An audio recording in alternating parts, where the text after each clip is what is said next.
Pardon, excusez-moi. Reprenez, mademoiselle. À chaque fois que je me retrouve toute seule chez moi, je reçois un coup de téléphone. Et à chaque fois, vous pouvez être sûr qu'un fou furieux débarque avec une toge noire et un couteau pour me défoncer. Pour vous défoncer, oui, continuez. À chaque fois, je manque de crever, quoi. Je cours et je finis en soutif, couverte de sang. Et je pleure. Oui, en soutif, oui, hein, c'est cela, oui. Continuez, allez-y. Du coup, quand je suis rentrée dans ce truc de télé-réalité avec des caméras partout, je pensais vraiment pas que je pouvais encore me faire choper, quoi. Enfin, je veux dire, qu'est-ce que les tueurs me trouvent? J'en ai plein le cul, moi. Plein le cul, ouais. Et là, ce soir, je sors de la douche et il était encore là. Quelle horreur! Oui, donc en fait, si je récapitule, hein, excusez-moi, j'ai pas toute ma tête, donc si je récapitule, vous arrêtez pas de vous faire choper le cul en soutif dans la douche et vous vous faites défoncer. Et merde. Comme par hasard. Débila, on vous cherche partout depuis 2 heures. J'aurais dû me douter que vous vous planquiez ici. Monsieur, je suis désolée. On a encore essayé de me tuer. J'ai couru, je me suis enfuie. Et Monsieur Tico a été la seule personne assez gentille pour ouvrir sa porte en pleine nuit. On se demande pourquoi. Allez, dans mon bureau, tout de suite. Embarquez-la. Arrêtez de baver, j'ai dit embarquez-la. Et trouvez-lui des vêtements. Ouais, pardon. Eh bien, je vois que tout se passe bien, monsieur Tico. On profite. Ah cette demoiselle gueulait comme une dégénérée dans le couloir. Hein. Moi, j'ai ouvert la porte, je me suis tout de suite senti obligé de l'accueillir, quoi. Enfin, vous comprenez. Foutaise. Exactement. Enfin non, bref, vous êtes qui, vous? En effet, nous n'avons pas été présentés. Appelez-moi Boss. Je suis le patron de ce lieu. Vous me devez respect et allégeance. J'ai pas mal entendu parler de vous, monsieur Tico. Oh, je suis flatté, excusez-moi, votre Altesse, bonjour. Hein. En fait, c'est vous le Big Boss, super.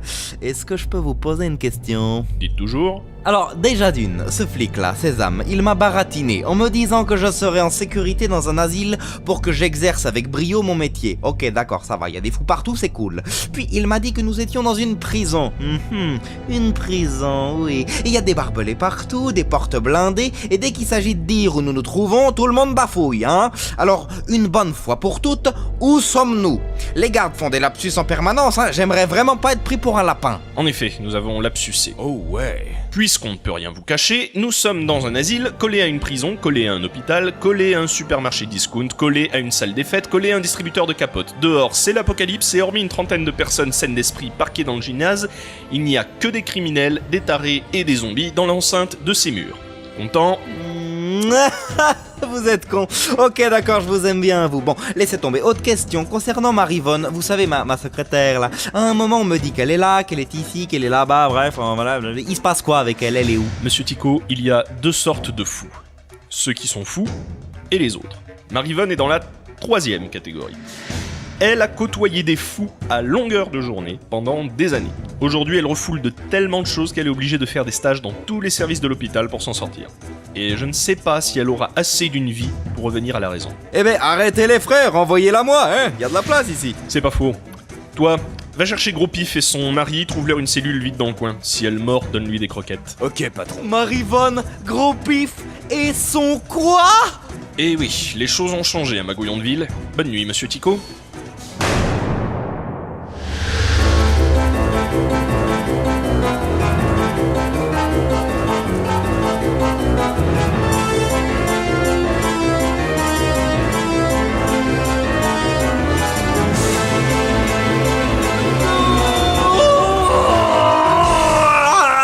Ça y est, hein, je me barre quelques années, hein, je donne de nouvelles à personne et tout de suite on m'oublie. Mon Dieu, comment a-t-elle pu? Je la connais pas, mais je suis sûr que c'est une salope. Mais qui est là? Qui parle? Où êtes-vous? Bah, je suis là devant toi.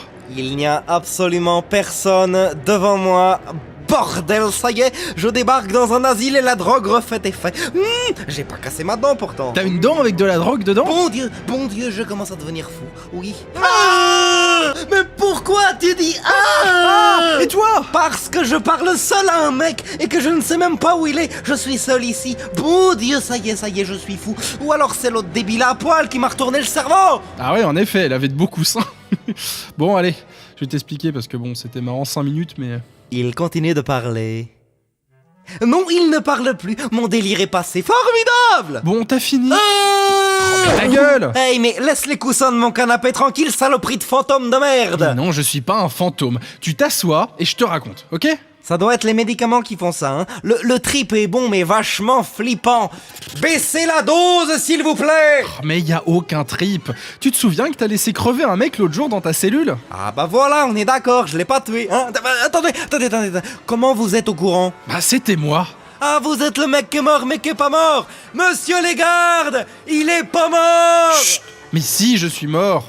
Et bien écrasé sous ton gros cul en plus. Je comprends plus rien. Laisse-moi finir. En théorie, l'âme est censée monter au paradis quand on crève. Là, il se trouve que ça n'a pas marché vu le capitonnage de ta cellule et la lourdeur du canapé. Y a rien qui passe.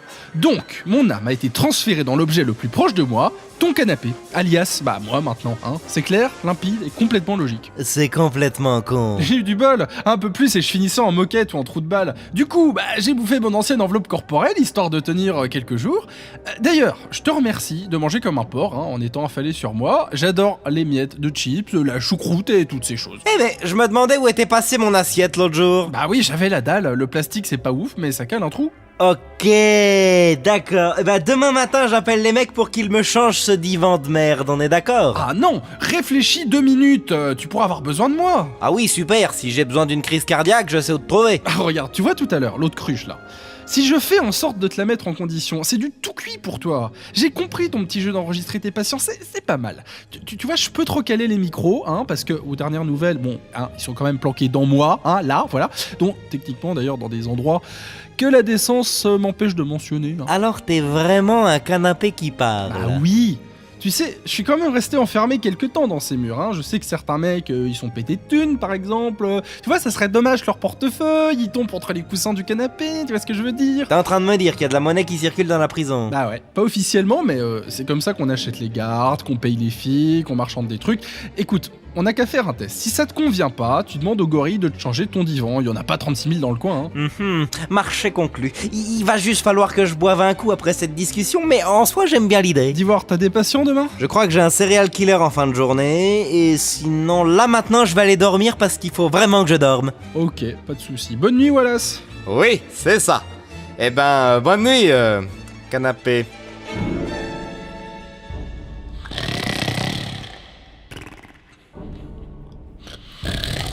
Oh, putain, mais c'est toi qui ronflais alors! Je te déteste!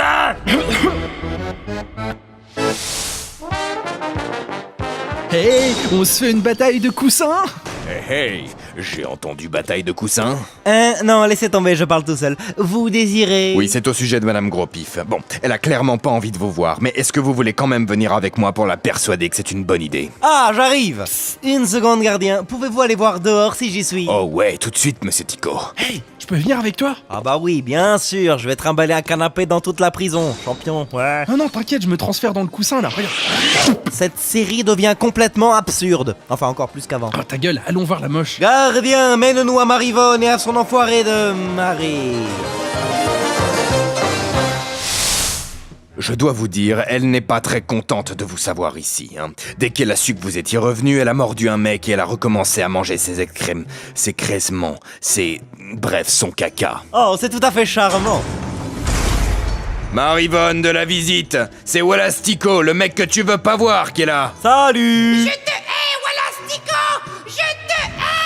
Ah, content de te savoir en vie, j'ai pas de quoi te payer, tu reviens bosser pour moi, hein, j'ai un cabinet ici maintenant, alors comme ça t'as un mari, t'as maigri, dis-moi, t'en as encore un peu au coin de la bouche, j'ai un divan vachement trop cool, sans déconner t'as un mari, me regarde pas comme ça me donne des idées, sinon ça va. Eh ben, on voilà des manières, ça fait des années qu'on s'est pas vu et tu fais l'autruche dans les coussins. C'est comme ça qu'on dit bonjour ici ou quoi? Oh, bah ne vous inquiétez pas, monsieur Tico. Quand elle fait ça, c'est qu'elle discute avec son matelas pour prendre une décision. Mais...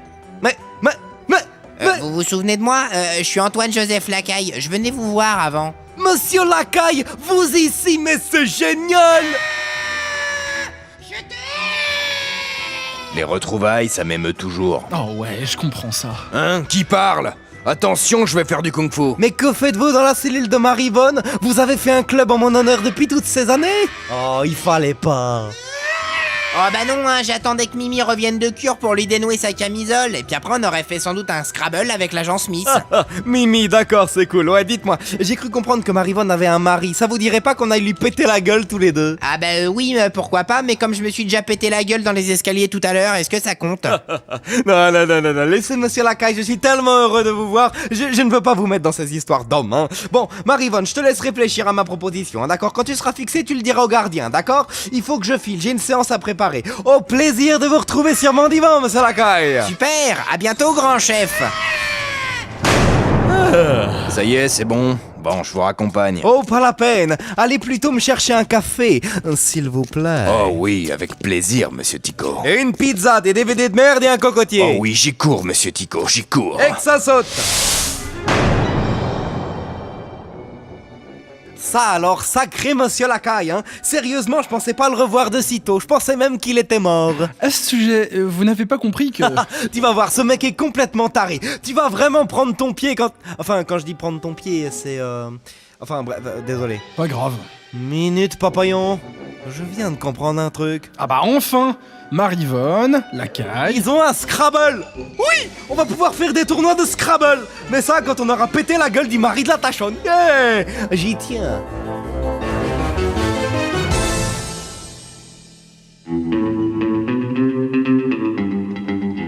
Ah oui, donc c'est donc vous le fameux serial killer. Oui, c'est moi. Et que c'est quoi votre nom? Je m'appelle Jean-Jacques, mais on m'appelle Jacques.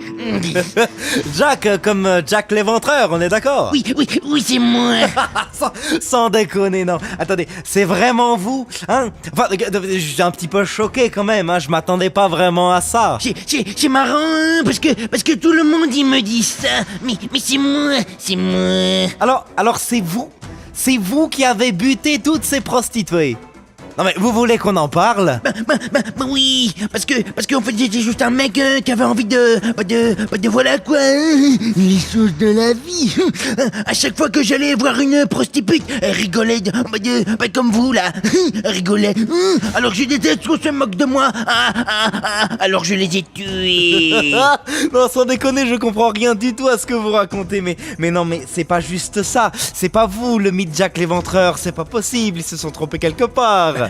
Bah oui quoi, y a un problème, hein. Je vous vois vous rigoler là, je vous vois. Depuis quelques années, j'ai repéré une jolie demoiselle. Oh oui, jolie, oh oui. Et encore hier soir, je voulais lui déclarer mon amour quoi. Oui, mais elle s'est enfuie. Et je sais qu'elle s'est retrouvée à poil chez vous. Et c'est pour ça que je vais vous tuer. Attendez, vous auriez pas vu mon couteau? Assurément, pourquoi faire? Pour vous tuer à votre avis. Entre nous, j'ai un peu de mal à comprendre les règles de sécurité de cette prison, mais enfin c'est n'importe quoi votre histoire, les mecs. Vous vous moquez tous de moi. Vous avez pas à vous moquer de moi. Comme toutes ces filles de joie là, hein. Quick, je les ai tuées, hein. Quick. Ouais. Eh bien, cher ami, ça vous fera 70 €. Quoi, j'ai déjà fini, mais j'ai pas eu le temps de vous tuer. Et oui, vous voyez, je coûte aussi cher qu'une prostituée, sauf qu'ici, c'est moi qui vous la mets. Au revoir, monsieur l'éventreur. Bon bah tenez, voilà. Mais sachez que je reviendrai. Oui, je reviendrai.